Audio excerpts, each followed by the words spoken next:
Real Estate Investment Education Club. Today is August 6, 2021, and we are talking with Elenis Carmago. And she's going to be talking to us about her rehab and turnkey properties, which are out of state. So Elenis, take it away. Thank you so much, Daniel, for having me on, and everyone at Intel. It's great to be able to speak with you today. So I started off as an out-of-state investor myself when I was living in New York City, and I acquired several properties, managed them from out of state while I was there.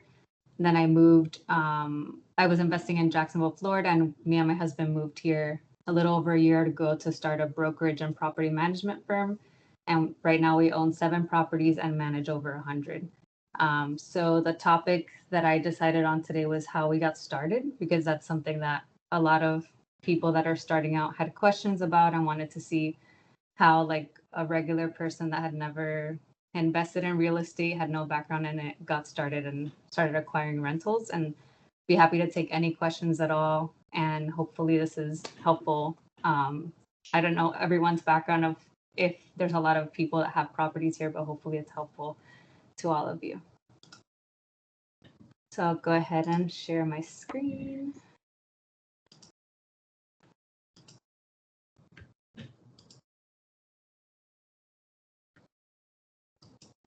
Okay, can you see the screen here? Yes, we can. Yep. Okay, great.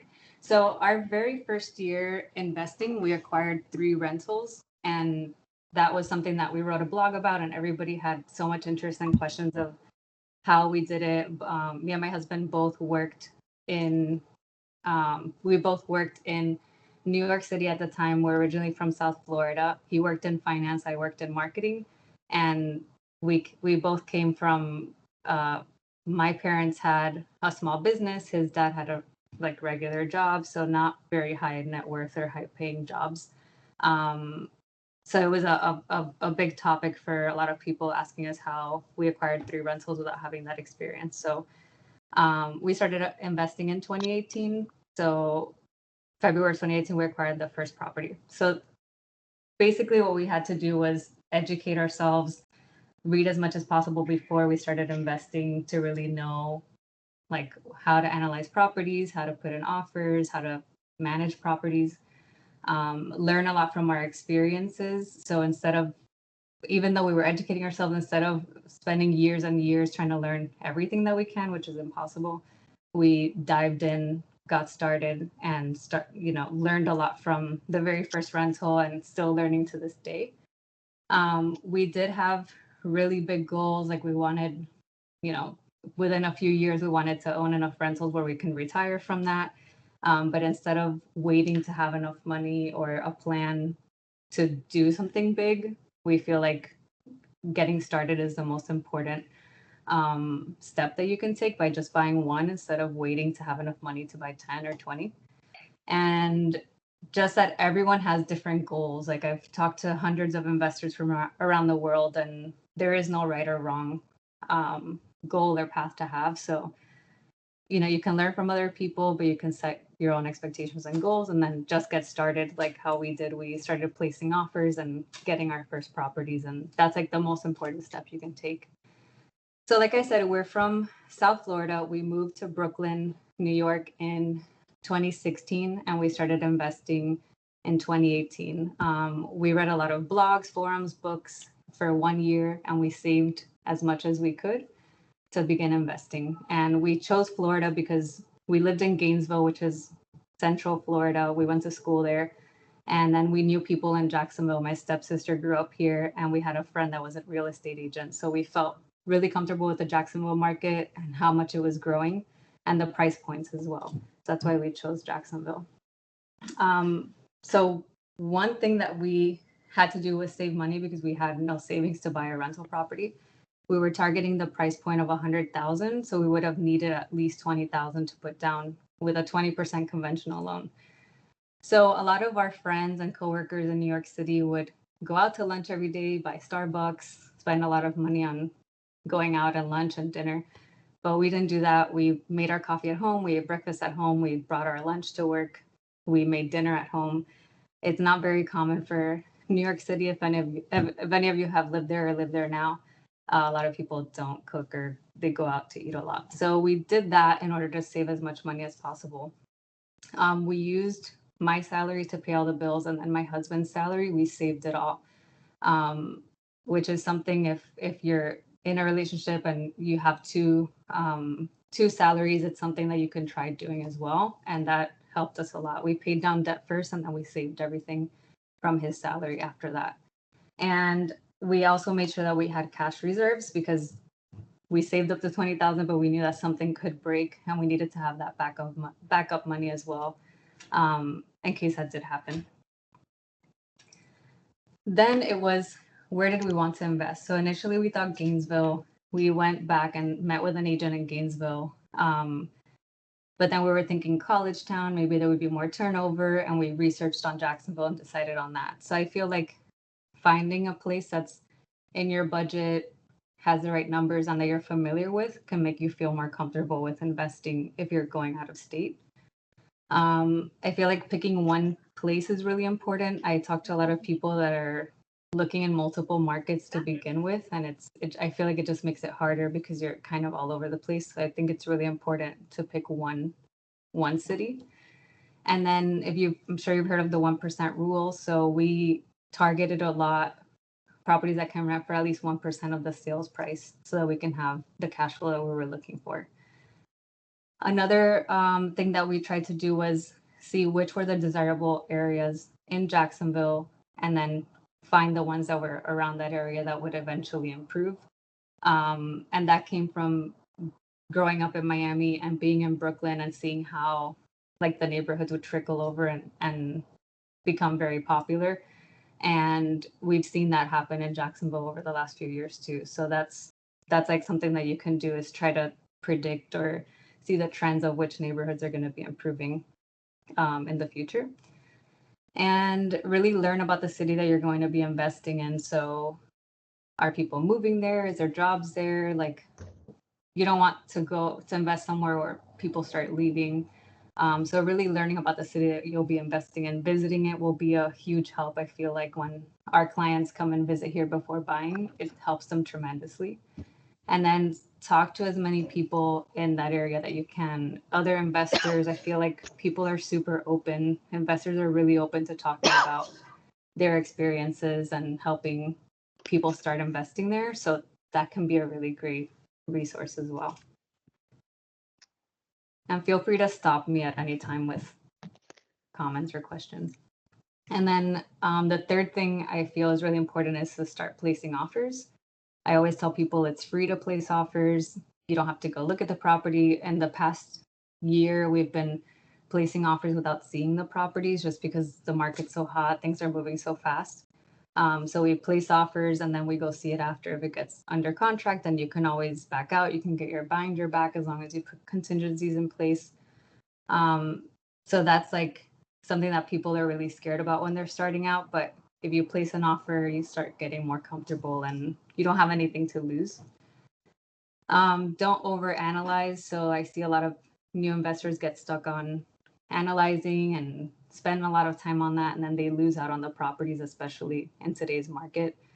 And another huge learning that we had was the very first property that we placed an offer on, we backed out of, because we felt like when we visited it, we thought, okay, it needs to be painted, it needs to have new floors, it needs to have like all these things that we would want if we were living in the house. And then we backed out of it because we felt like it wasn't worth the investment. And then about a month later, we saw it for rent in the same condition, and it was in good condition. It just wasn't something that we would personally want to live in. So then we realized you have to kind of take your personal emotions out of it. You're not going to be living there. You just want to provide a nice, clean home for someone else that wants to live there.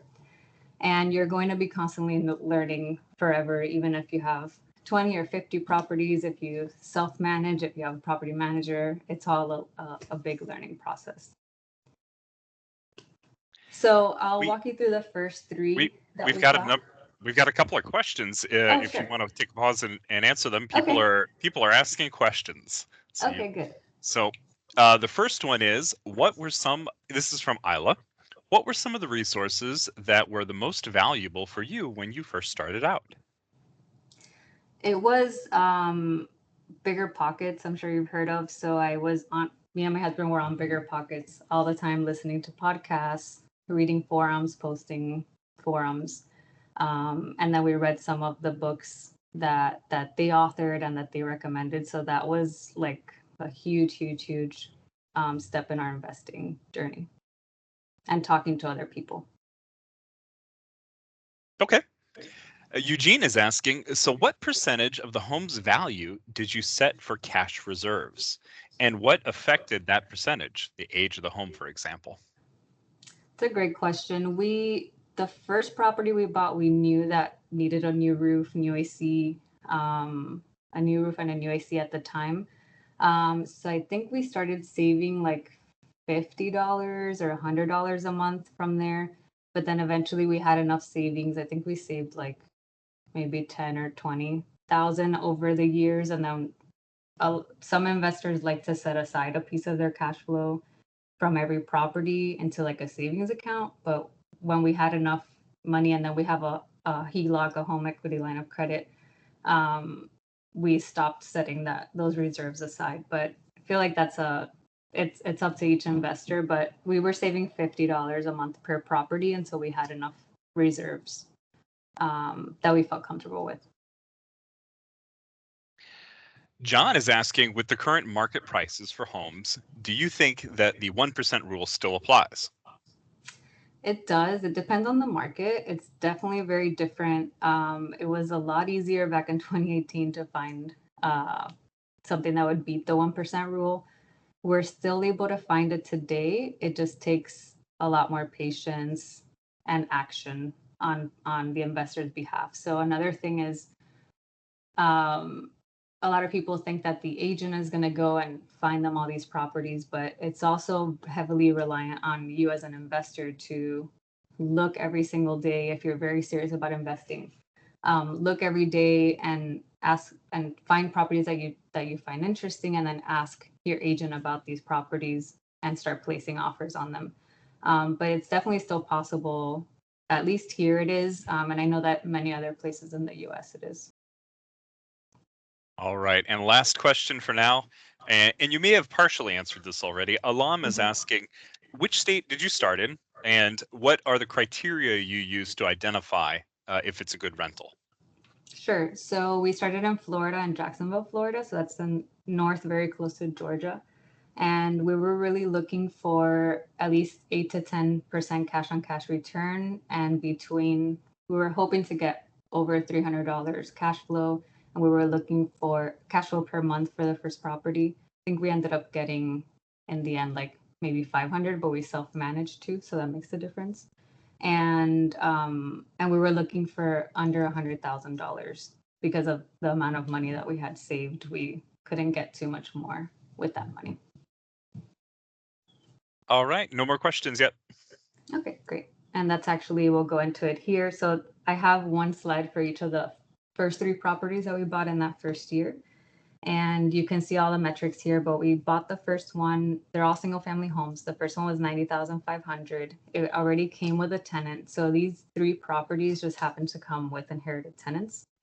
It was rented for $1,075. We had a monthly cash flow of $266 per month. She moved out a few months later, and we have rehabbed the property. We spent about $8,000. We did paint, flooring, and then a bunch of little things that add up, like light fixtures and things in the bathroom. So we increased the cash flow to $381 a month. And then about, I think 8 months later, we did a HELOC on it, and we have a line of credit on that house for $24,000. Then the second property was in a lower income area. We bought it for $49,000. It came with a tenant renting at $815 a month. So our cash flow there was $361. They also moved out, I think about 8 months later, and right now it rents out for $875, and we're about to increase it to $900 because we didn't increase any rents last year due to COVID. So then this year we're increasing, as normal, we're increasing rents. So that one's going to be rented for $900 as of October. And you can see that cash on cash return is much higher here just because of it's a little bit riskier due to being low income. And then the third property is completely different. This one is in a really good area. It was way below market rents. The market rents in this area are about $2,000, but we bought it for $123,000. It was rented at $1,100. It had tenants in there for 12 years, so they had never really had their rent raised in 12 years. And the cash flow is low as $122, but it needs about $30,000 of rehab. So our plan is eventually, when we're ready, or if the tenants move out, we'll rehab it for $30,000. The after repair value, it'll be worth $200,000, and then we can increase the rents to about $2,000 a month. But for now, they pay like clockwork. They never complain, so they're very easy tenants. And this house we bought with the HELOC from the first house. So we used $15,000 of the HELOC to buy this house, plus extra savings that we had saved up in that year. And we made sure to pay that HELOC back in 1 year. So we split it up in payments. We set the automatic payments, and we were it was very important for us to pay that back because we weren't sure if interest rates would go up. We just didn't want to take that risk of over leveraging ourselves. So we said, we'll use the HELOC to buy the third house, but we have to make sure we pay it back within a year. So in the end, saving money, preparing by reading, and then just diving in and starting to put in offers were what allowed us to buy the first 3 properties. After this, we partnered with someone else and we bought 4 other properties in the next, I would say, year and a half, or I think it's been close to 2 years now. So being very committed to your goals, being every single day, at least reading one thing or listening to one podcast, or at least looking on the MLS or on Zillow or whichever platform you like to look at, looking for deals, and just even practicing analyzing a deal, researching on it, looking up information about the area you're looking in. That's really important to do it at least every day, just so that you can get comfortable and have something to go towards your goal. And if you're going to be self-managing, then the work doesn't stop when you buy the house. It begins, because you're going to be learning about how you're going to collect rent, how are you going to deal with a problem if the tenant doesn't pay or disappears or there's a maintenance issue. So if you're self-managing, you're going to be learning a lot after you acquire that first property. And even if you hire a property manager, it's important to know, do they send statements every month? How do they work?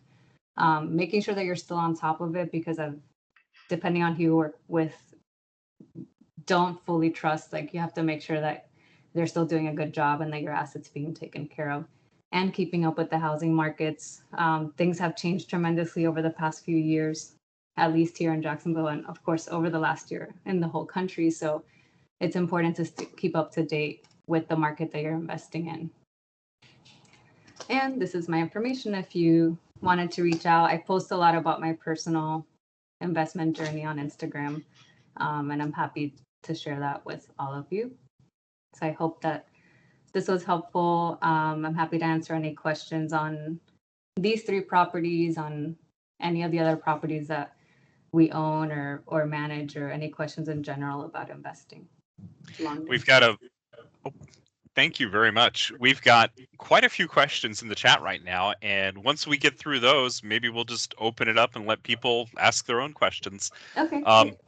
But Surya is asking, he's stating, here we are. Christoph is asking, how do you get a HELOC on an investment property? Sure. So there's rules to that, and I used PenFed, Pentagon Federal Credit Union. They allow HELOCs on investment properties, but you cannot own more than, I believe, 3 properties, including your primary home.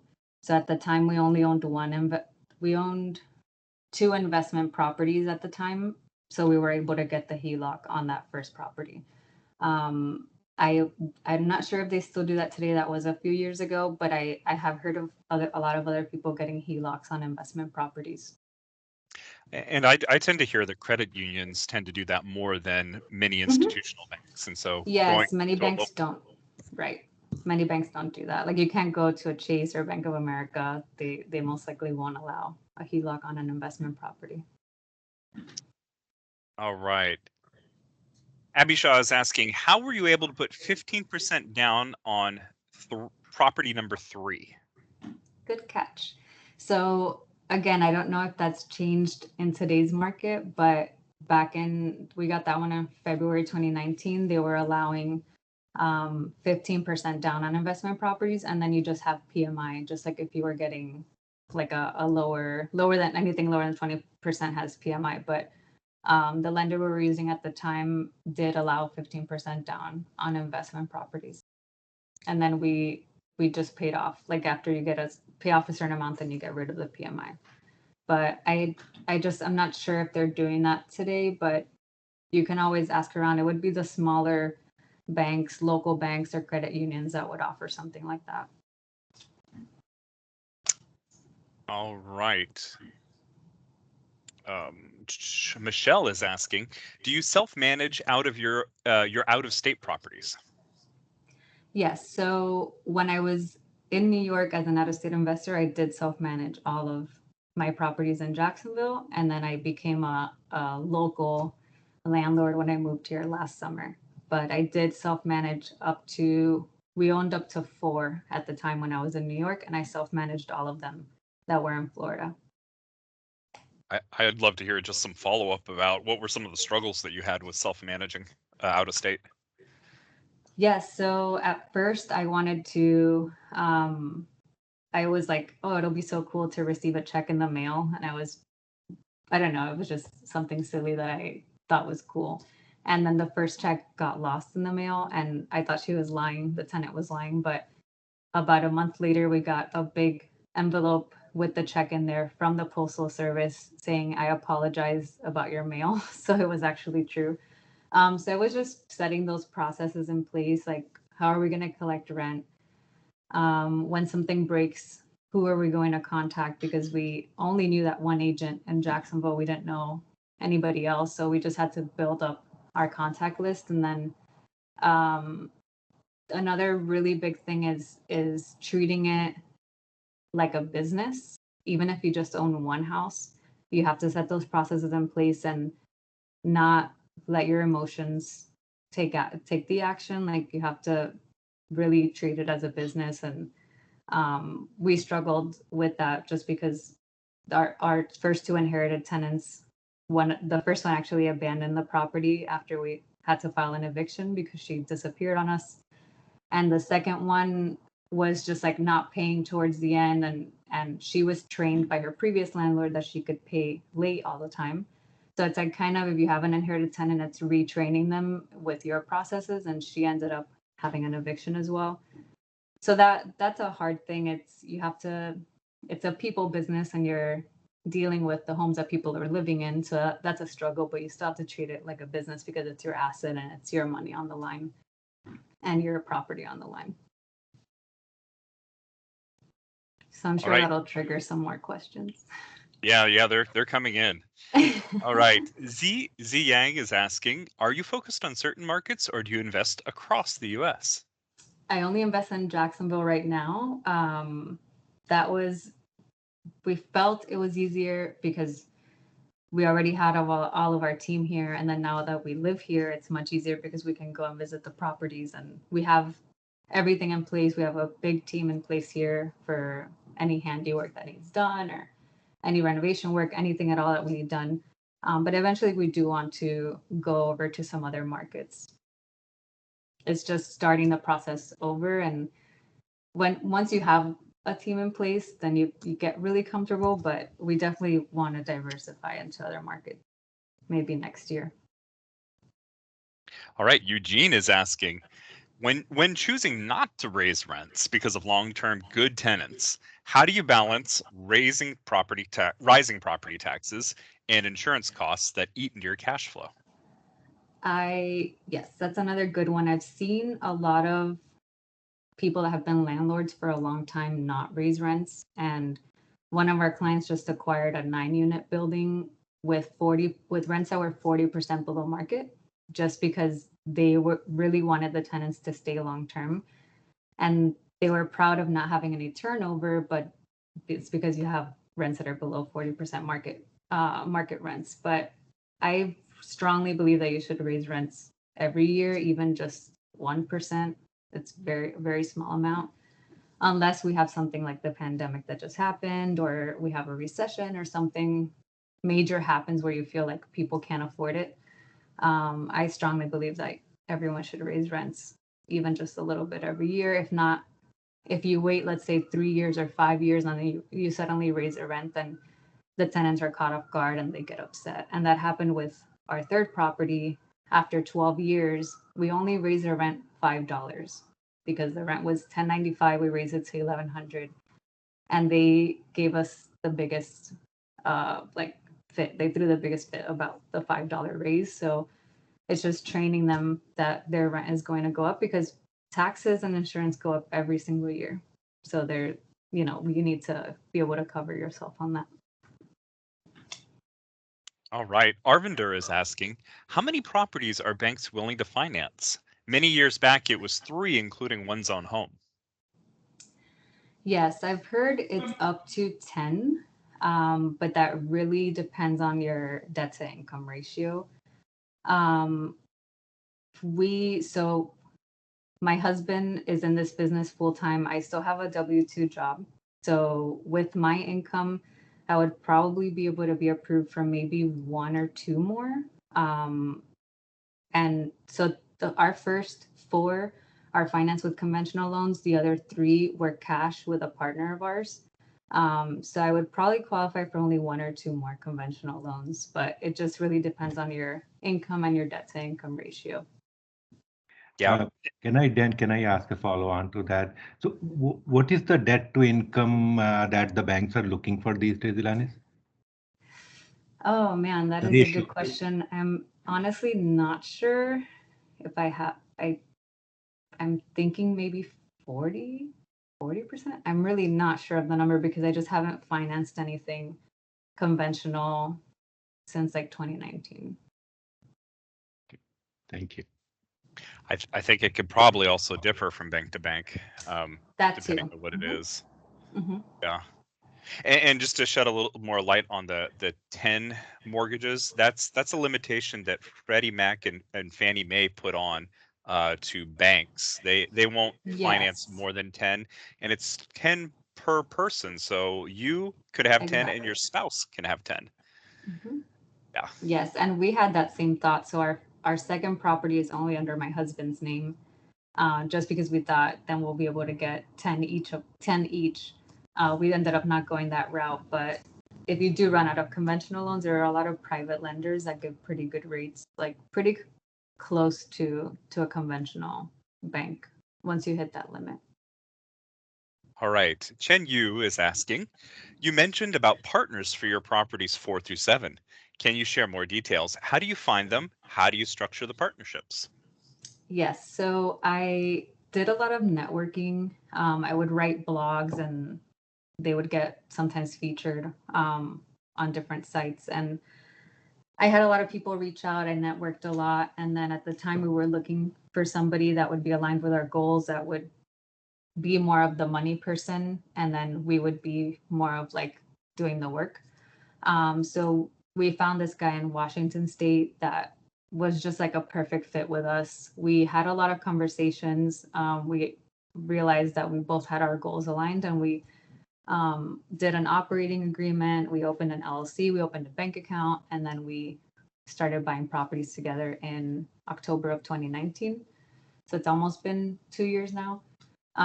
So we structured it where he would put in 70% of the money for acquisition, and we would put in 30%. And then after that, any repairs after the property like had tenants in it, any repairs, any cash flow, any equity was 50-50. There's a million different ways to structure a partnership. The most important thing is that you find the right partner and you put everything on paper, and just protect yourself and make sure that that's the right partner for you. But we've all worked out really great, and we met him in person just a few months ago. So that was pretty cool. All right. Let's see, where am I here? I think you mentioned you answered the question about LLCs, so I'll skip over that one. Yes. Arvinder is asking, what are your thoughts on buying home warranties for investment properties? It provides access to repair personnel if anything breaks for $30 to $40 a month and 50 to 100 deductible. I never used them myself just because I didn't know about them. I was actually offered one on my first, I think on the first 3 properties, and I just didn't know what they were. Hadn't done research on them, but our partner, we have a partner in the business, Michael. He's the one that would help us with acquisitions when we were out of state. He was our agent. So he just joined our company a few months ago, and he did property management for 15 years before joining us. He dealt a lot with home warranties, and his personal experience was negative just because they take a long time to fix things. So if you have a tenant, if it's for your personal home, then it's fine because you can be on top of that. But he had cases where an AC would break down. He would call a home warranty company, and then they would schedule something a week out or 2 weeks out. And then you have a tenant that's calling you every day saying, hey, we're in Florida. It's 90 degrees. I need my AC fixed. So I haven't used them myself, but he had a negative experience in it just because it was hard to get them out to fix things quickly. And then the tenants would just continue to get aggravated. And one thing that we really believe in is taking care of your tenants. If you take care of them, you make sure that they're happy, they live in a good home, they have their issues fixed fast, then they'll stay longer term. So you just really want to make sure whoever's taking care of your tenants does a really good job. All right. Do you have any criteria for new tenants, and what are they? Yes, in Florida, we're allowed to pick per area, like set different criteria on different areas. So no matter which area we're finding tenants in, we're very strict on no evictions. So we won't allow even an eviction. A lot of applicants put in, they've never had an eviction because they're thinking that an eviction means you were kicked out of the house completely. But to us, it just means that you've had it actually filed against you. And that's a big step for a landlord or a property manager to actually file against you. Here, it's at least $500, so you're paying an attorney to file. So it's a pretty big deal, and we take a lot of steps before actually filing that because no one wants to file an eviction and kick someone out of their home. So that's a really big thing, is not having any eviction filings, at least in the last 7 years, but preferably ever for any of the tenants that are applying to the home.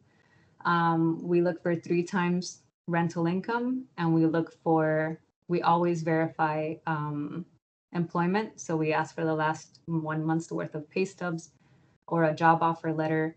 If you do get a job offer letter, make sure you verify, you call the company. Don't call the number that they give you on the form, because we've had people fake offer letters before. You Google a company, you find their HR, their main headquarters phone number, and you call them and you make sure that you verify that they actually got a job offer. Of course, you have to have the tenant sign a release form to make sure that you're allowed to request this information. And we also verify rental history. If someone applies and says that they rent from a private landlord, we look up the county records. We make sure that the person that they're giving us as the owner is actually the owner of the home, because people tend to lie, unfortunately. And if they put a property management company, again, we always look up the main number on Google. We won't call the number that they're giving us or the email that they're giving us on the form. It's kind of like doing detective work, making sure that what they're providing is accurate and that you can verify that everything is true before you place them in for a year. All right. Surya is asking, is it a good time to invest in Jacksonville? I think so, yes. Jacksonville's changing a lot. It's the last biggest city in Florida that's not saturated. Miami, Orlando, and Tampa are 3 super hot places that a lot of people are moving to, and here too. But the price points in those three cities are much higher, like at least 200, 300,000. And Miami, it's much higher than that. In Jacksonville, you can still find something in a decent area turnkey for like 150. So in general, people were scared to invest when COVID first hit, and we even stopped investing ourselves. And then you kick yourself because you thought, everything got a lot harder to invest after a few months when everybody wanted to start investing again. So I feel like if you're ready to invest, it's never a bad time to start. Rachel is asking, do you try to get all of your mortgages and financing at one institution, or do you use whichever has the best rate at the time? Good one. We got our first 3 with the same bank. At the time, it was called Ditech. And it was a really good time because I guess they knew they were going to file Chapter 11 and they hadn't yet. So we were able to get origination fees waived and get really good rates just because they were trying to get cash in. And that was no risk to us anyways. They just sold off the loans and it didn't really affect us. Only we're paying somebody else now for the loans. But I would say getting it from the same institution might be helpful because then you just build a relationship with them. Right now, we're refinancing the first 3 properties that we got with our partner. We're refinancing that into a portfolio loan with a private lender, a private lending institution. And they're very big on relationships. So they're giving us discounts if we come back with another property in the future. So I feel like we can really build a great relationship with them. So that might be the same case if you stick with one institution. And you knew this question was coming because it's Intel. What software and apps? Michelle is asking, what software and apps do you use to manage your properties? Do you use Cozy? I did when I first started. For when I was self-managing, I used Cozy. It's a great one. It's free. You don't have to pay for anything. The tenants can pay for free with their bank account. You can put in maintenance things to keep track of what's going on with your properties.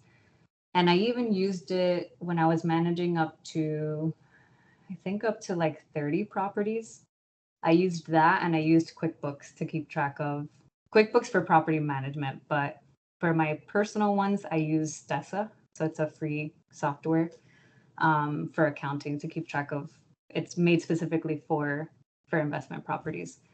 So I use that. Now that I'm managing all these properties, I use Rent Screener for screening tenants, and then they launched a software called Rentvine for property management. But if you're self-managing, I think Cozy is amazing, and Stessa is also really great. Any other software you use in there in terms of just anything payments or?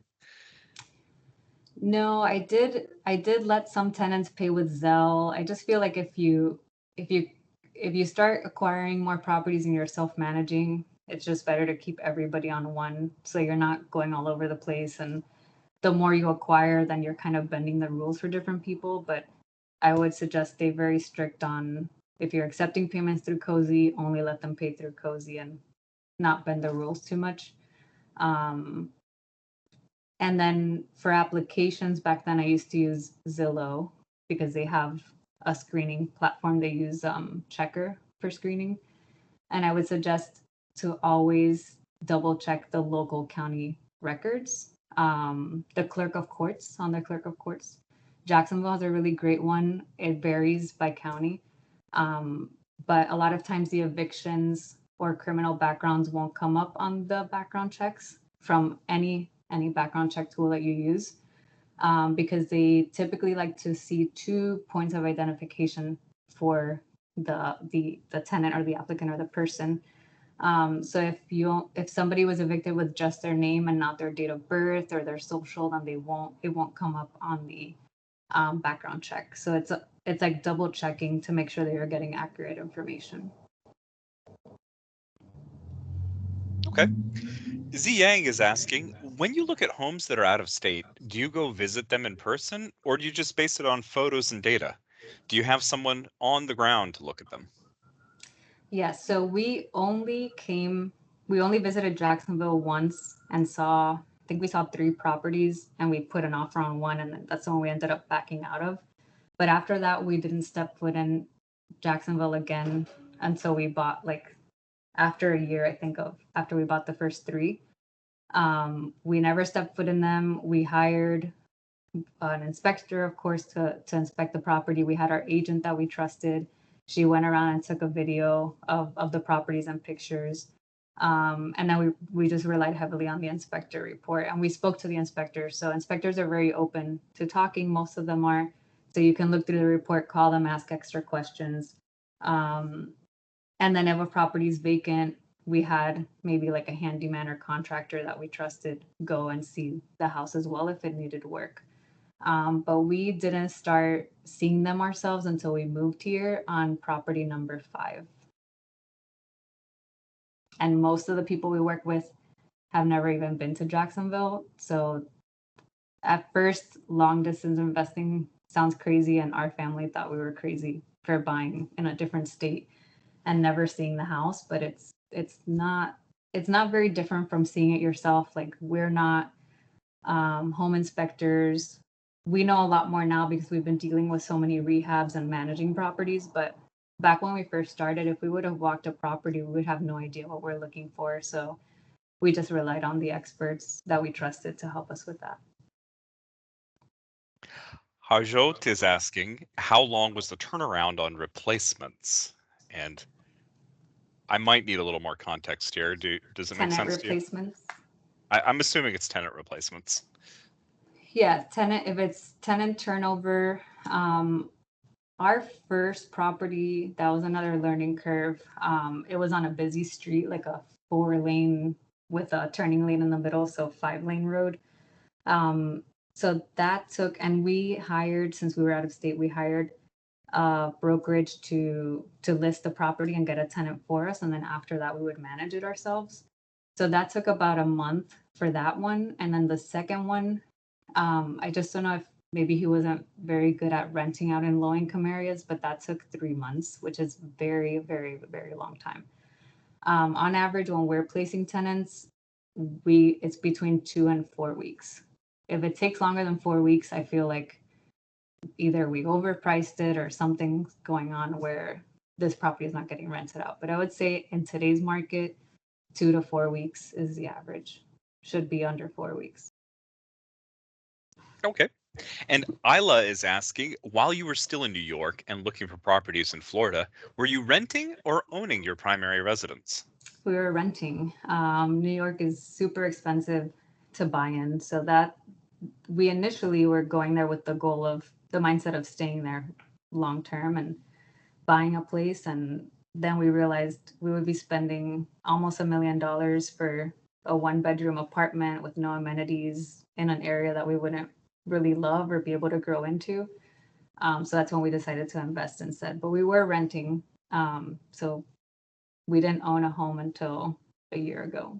So we bought 4 properties, investments before buying our primary home. All right. Jay is asking, do you worry about the hurricane damage to your properties, and how do you protect your investments? Yep. So luckily, Jacksonville, knock on wood, does not get many hurricanes. That's more South Florida, but of course it can happen. Most of our properties are a lot more inland. We do have the homeowners insurance. We do have they all come with hurricane insurance with an additional deductible.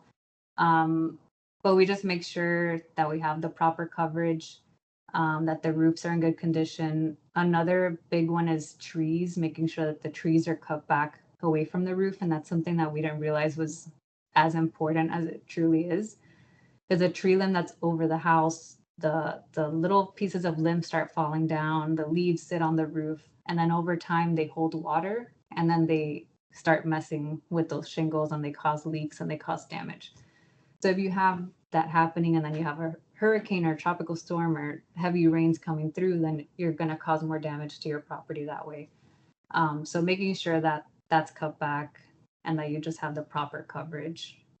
But luckily here we don't have criteria of having like impact windows or shutters or anything like that, because we don't get hit with many hurricanes. And if we do, it's typically not a strong one. Kent is asking, you mentioned earlier, the chat just jumped on me and I lost it. Oh, no. Here it is. You mentioned earlier about purchasing property near colleges. Are any of your properties near a college? And if so, what are the positives and negatives that you've seen in comparison to lower income houses or homes? Yeah, so the first one is near a private university called Jacksonville University. And um, it's not like a college town. It's not like investing in Gainesville where half of the population goes to University of Florida. But we did have college students as tenants for a year. And then we just had to keep an eye out because they were both 18, and we had our lawn guy tell us one time that they were breaking beer bottles on the back stump. But I think if you're investing near a college town, you're probably going to have more turnover, maybe some damage if you're renting to undergrads.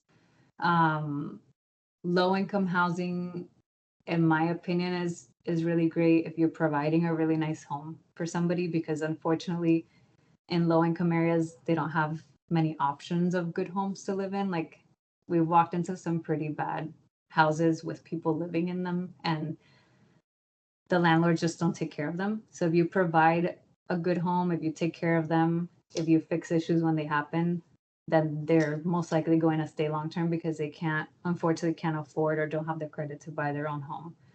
So you could have long term tenants in a low income area, but of course you run that risk of placing someone that could destroy the property, but you run that risk in any income level in any area.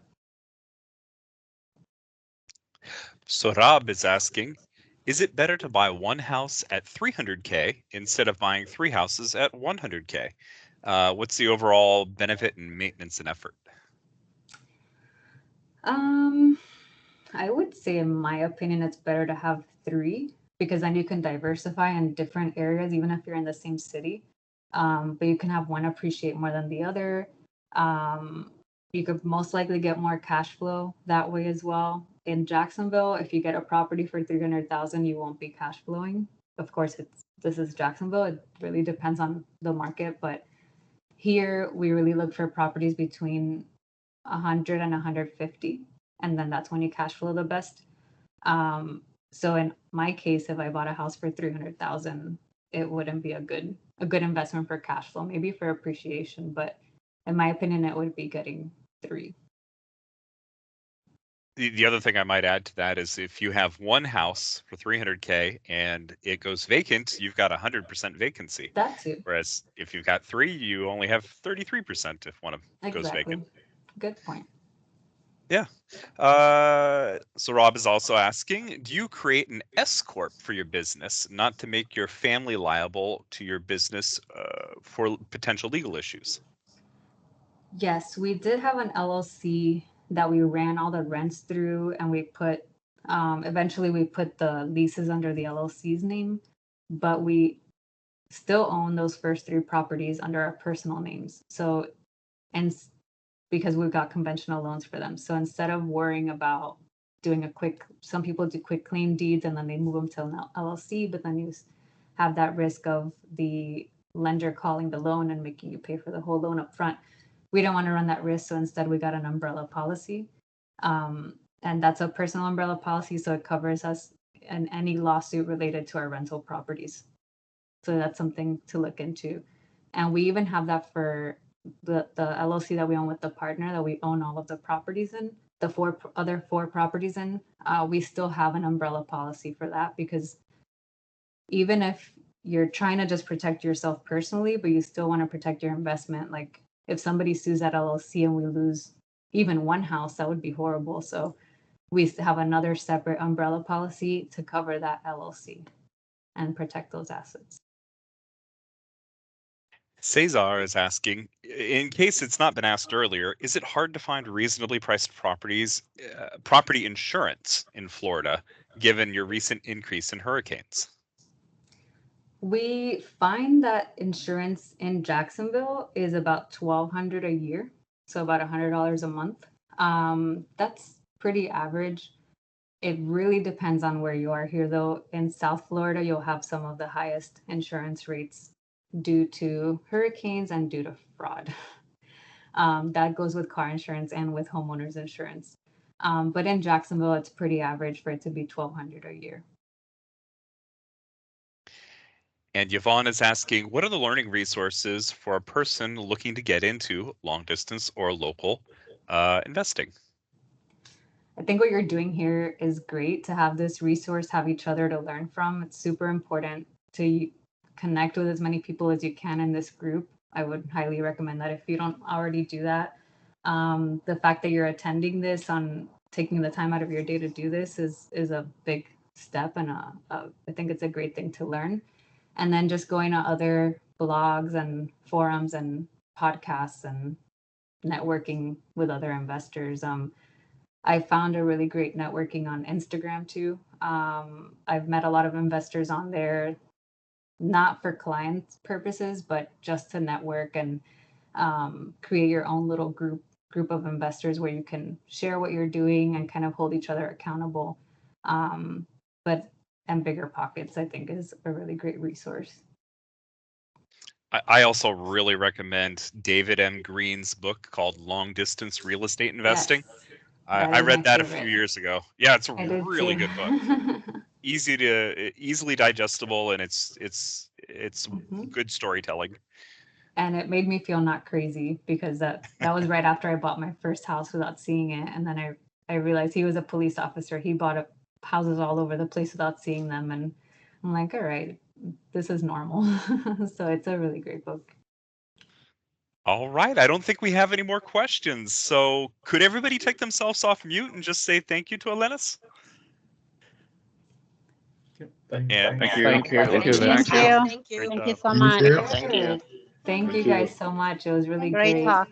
Thanks. Yes, Very helpful. I'm Yeah, glad. thank you. I'm glad. Thank you so much for coming and sharing with us. Yes, thank you, Daniel. This is really great. You've been amazing. Thank you so much. And I'm sure they all appreciate what you're doing here too. Oh, thank you. All right, everybody, have a great weekend. We actually had our speaker cancel for next week, and so there's going to be two of us talking about the most popular topic that came up in the survey, which was underwriting. And so we'll walk through underwriting a single-family home next week for the first part. I'll do that, and then Manasa, who is leading the Austin breakout group, is going to walk through a multifamily property. So we're gonna make it simple and bring Excel spreadsheets and just walk through it. Have a great weekend, everyone. Awesome. Thank you. So much. Yeah, thank you. Thank you, Daniel.